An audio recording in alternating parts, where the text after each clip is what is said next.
नमस्कार बच्चों। आज हमारे अध्ययन का प्रमुख विषय है संयुक्त राज्य अमेरिका में संघीय न्यायपालिका। न्यायपालिका का अस्तित्व वर्तमान समय के सभ्य राज्य की प्रथम आवश्यकता समझा जाता है और अमेरिकी संवैधानिक व्यवस्था की तो एक प्रमुख विशेषता संघीय न्यायपालिका को प्राप्त महत्वपूर्ण स्थिति है। संविधान की तीसरी धारा में व्यवस्था की गई है कि न्याय संबंधी शक्ति एक सर्वोच्च न्यायालय व उन अन्य नीचे के न्यायालयों में निहित होगी जिसकी स्थापना व प्रतिष्ठा कांग्रेस द्वारा समय समय पर की जाएगी। अमेरिका में संघीय न्यायपालिका को दो विशेष कारणों से अत्यधिक महत्वपूर्ण स्थिति प्राप्त है। प्रथम, अमेरिका में संघात्मक शासन व्यवस्था को अपनाया गया है। संघवाद में एक ऐसी सत्ता की आवश्यकता होती है जो केंद्र और इकाइयों में उत्पन्न होने वाले विवादों को हल कर सके। इसके अतिरिक्त अमेरिकी संवैधानिक व्यवस्था शक्ति विभाजन के सिद्धांत पर आधारित है। इस व्यवस्था के अंतर्गत व्यवस्थापिका और कार्यपालिका एक दूसरे से पृथक और स्वतंत्र है और इन दोनों के बीच अधिकार क्षेत्र संबंधी विवाद उत्पन्न हो सकते हैं। अतः इन विवादों का निपटारा करने के लिए संघीय न्यायपालिका जैसी एक सत्ता का अस्तित्व नितांत आवश्यक हो जाता है। इस प्रकार न्यायपालिका ने संविधान के संरक्षक की स्थिति प्राप्त कर ली है। संघीय न्यायपालिका का संगठन। संघीय न्यायपालिका के अंतर्गत दो प्रकार के न्यायालय हैं, व्यवस्थापक न्यायालय और संवैधानिक न्यायालय। व्यवस्थापक न्यायालय वे न्यायालय हैं जिनकी स्थापना संविधान की तीसरी धारा के अधीन नहीं वरन कांग्रेस के द्वारा अपनी विधायिनी शक्ति के अंतर्गत की गई है।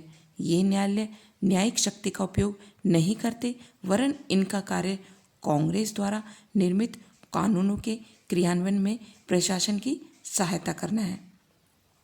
व्यवस्थापक न्यायालयों और संवैधानिक न्यायालयों के न्यायाधीशों में भी अंतर है। संवैधानिक न्यायालयों के न्यायाधीशों को महाभियोग द्वारा ही हटाया जा सकता है, लेकिन व्यवस्थापक न्यायालयों के न्यायाधीशों को प्रशासन द्वारा बिना महाभियोग के पद से हटाया नहीं जा सकता। संवैधानिक न्यायालयों के न्यायाधीशों के प्रशासन द्वारा सद्व्यवहार पर्यंत कार्य करते हैं, परंतु कांग्रेस द्वारा स्थापित न्याय के न्यायाधीशों का कार्यकाल निश्चित होता है और निश्चित अवधि की समाप्ति पर ही वे पद से हटाए जा सकते हैं।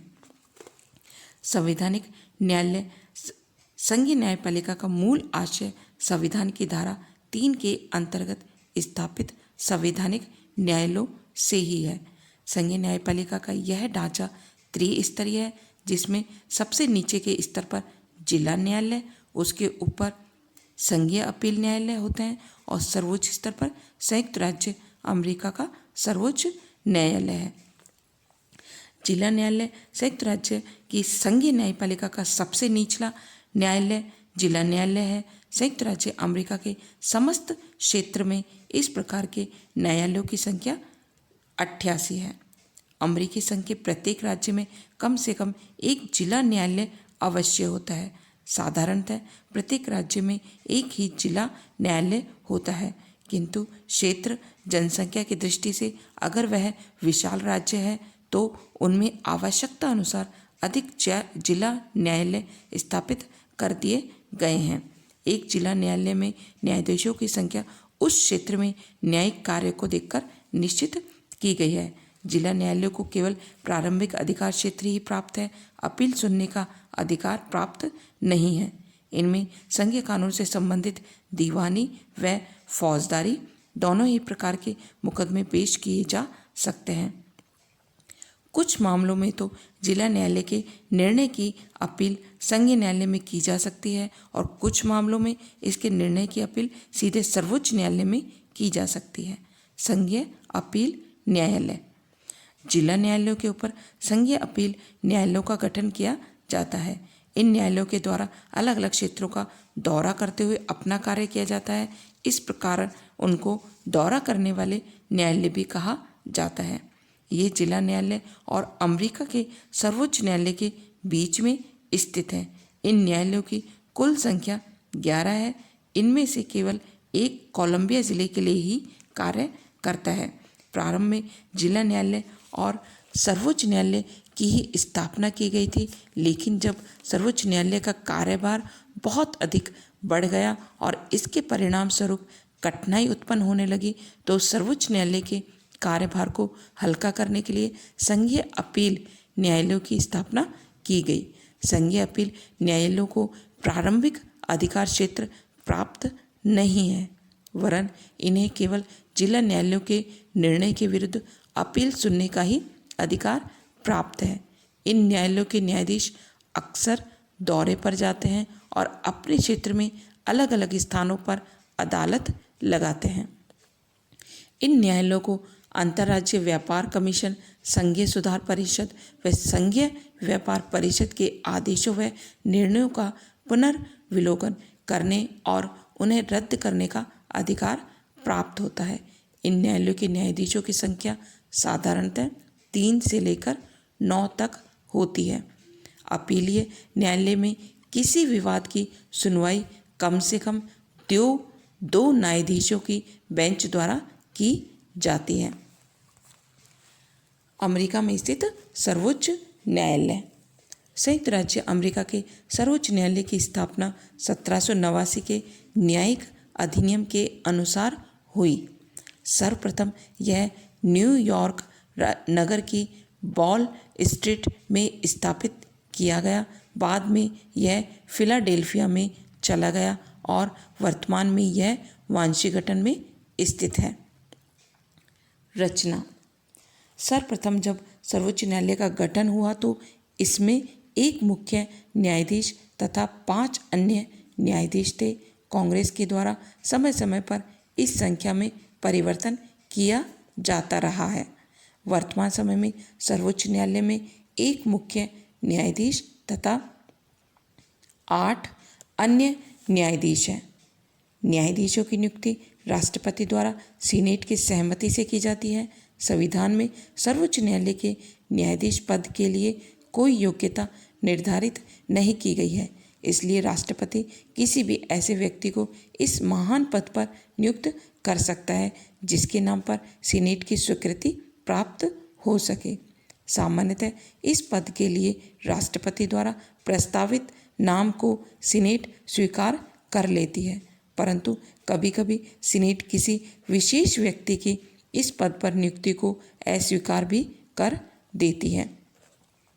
उदाहरण स्वरूप 9 अप्रैल 1970 को राष्ट्रपति निक्सन ने सर्वोच्च न्यायालय में न्यायाधीश पद के लिए हैरोल्ड कासवेल का नाम प्रस्तावित किया था, किंतु सीनेट ने उसे स्वीकृत करने से इनकार कर दिया।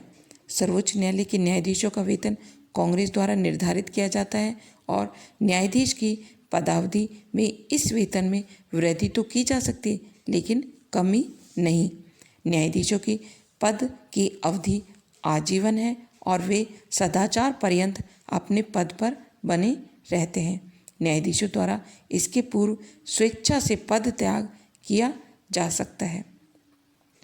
इस संबंध में यह व्यवस्था की गई है कि यदि किसी व्यक्ति ने 10 वर्ष तक सर्वोच्च न्यायालय की सेवा की है और उसकी आयु 70 वर्ष हो चुकी है, अथवा यदि वह 15 वर्ष तक सर्वोच्च न्यायालय की सेवा कर चुका है तथा उसकी आयु 65 वर्ष हो चुकी है, तो स्वेच्छा से अवकाश ग्रहण करने के बाद भी उसे जीवन पर्यंत अपने पद पर पूरा वेतन प्राप्त होगा। यह स्पष्ट है कि 70 वर्ष की आयु के बाद भी अपने पद से अवकाश ग्रहण करना न्यायाधीश की इच्छा पर ही निर्भर है। महाभियोग। सर्वोच्च न्यायालय में न्यायाधीश को केवल महाभियोग के आधार पर ही पद से हटाया जा सकता है। महाभियोग का प्रस्ताव प्रतिनिधि सभा में प्रस्तावित किया जाता है और प्रतिनिधि सभा द्वारा 2/3 बहुमत से प्रस्ताव पारित कर दिए जाने पर सीनेट द्वारा उसकी जांच की जाती है। यदि सीनेट भी अपने 2/3 बहुमत से प्रस्ताव की पुष्टि कर दे तो महाभियोग का प्रस्ताव पारित समझा जाता है और संबंधित न्यायाधीश को पद त्याग करना होता है। अब तक के संवैधानिक इतिहास में संघीय न्यायपालिका के 9 न्यायाधीशों के विरुद्ध महाभियोग का प्रस्ताव रखा गया। इनमें से केवल 4 के विरुद्ध प्रस्ताव पारित हो सका। सर्वोच्च न्यायालय के तो केवल एक न्यायाधीश सैमुअल चेंज के विरुद्ध यह प्रस्ताव लाया गया, लेकिन उनके विरुद्ध भी प्रस्ताव पारित नहीं हो सका। इस प्रकार कर्न, फर्मेंग्यूसन और मैक हेनरी के शब्दों में यह कहा जा सकता है कि महाभियोग की प्रक्रिया अपवाद स्वरूप ही है। सर्वोच्च न्यायालय का अधिवेशन प्रतिवर्ष अक्टूबर के प्रथम सोमवार को प्रारंभ होता है और प्राय अगले वर्ष के जून माह के पहले सप्ताह तक यह चलता है। विशेष आवश्यकता पड़ने पर मुख्य न्यायाधीश सर्वोच्च न्यायालय का विशेष अधिवेशन बुला सकते हैं। मुख्य न्यायाधीश सर्वोच्च न्यायालय का कार्यपालिका अधिकारी है। यह अधिवेशन की अध्यक्षता करता है और निर्णयों की घोषणा करता है, लेकिन उसे अन्य न्यायाधीशों की अपेक्षा अधिक अधिकार प्राप्त नहीं है। अभियोगों की सुनवाई मंगल, बुध, गुरु तथा शुक्रवार को होती है। शनिवार को न्यायाधीश परस्पर विचार विमर्श करते हैं और सोमवार को सार्वजनिक रूप से अपना निर्णय देते हैं। अभियोग की सुनवाई तथा निर्णय के लिए 6 न्यायाधीशों की गणपूर्ति रखी गई है। सर्वोच्च न्यायालय को संविधान से ही शक्ति प्राप्त होती है। इस रूप में यह अमेरिकी संघ के कार्यपालिका तथा व्यवस्थापिका दोनों से ही स्वतंत्र है। सर्वोच्च न्यायालय के क्षेत्राधिकार में प्रारंभिक क्षेत्राधिकार और अपीलीय क्षेत्राधिकार प्राप्त है। सर्वोच्च न्यायालय को 2 प्रकार के अभियोगों में प्रारंभिक क्षेत्राधिकार प्राप्त है। प्रथम, वे सभी विवाद जिनमें राजदूत, अन्य सार्वजनिक मंत्री, वाणिज्य दूत अथवा विदेशी प्रतिनिधि कोई पक्ष हो।